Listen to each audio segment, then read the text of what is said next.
தன் மீதான குற்றச்சாட்டுகளை தெளிவுபடுத்த பொது விசாரணைக்கு தயாரா என செபி அமைப்பின் தலைவர் மாதவிக்கு ஹிண்டன்பர்க் ரிசர்ச் நிறுவனம் கேள்வி எழுப்பியுள்ளது.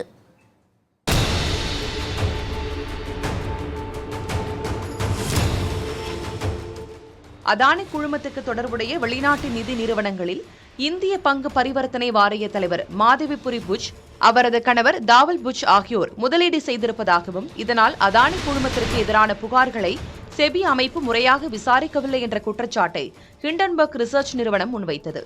இந்த விவகாரம் இந்தியாவில் பல்வேறு சர்ச்சைகளை எழுப்பிய வேளையில் ஹிண்டன்பர்க் அறிக்கையை மாதவி புரி புஜ் மற்றும் அவரது கணவர் தாவல் புஜ் அதானி குழுமம் மறுத்திருக்கிறது. இந்நிலையில் அனைத்து தரப்பு விளக்கத்திற்கும் பதிலளிக்கும் விதமாக ஹிண்டன்பர்க் வெளியிட்ட சமூக வலைதள பதிவில் செபி அமைப்பில் இருந்து கொண்டே மாதவி புரி புஜ் தனது கணவர் பெயரை பயன்படுத்தி மறைமுகமாக வர்த்தகத்தில் ஈடுபட்டுள்ளதாக தெரிவிக்கப்பட்டுள்ளது.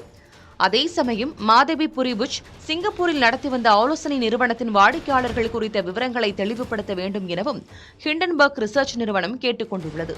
இந்த விவகாரத்தில் மாதவி புரி புஜ் முழுமையான வெளிப்படையான பொது விசாரணைக்கு உறுதியளிப்பாரா என கேள்வி எழுப்பப்பட்டிருக்கிறது.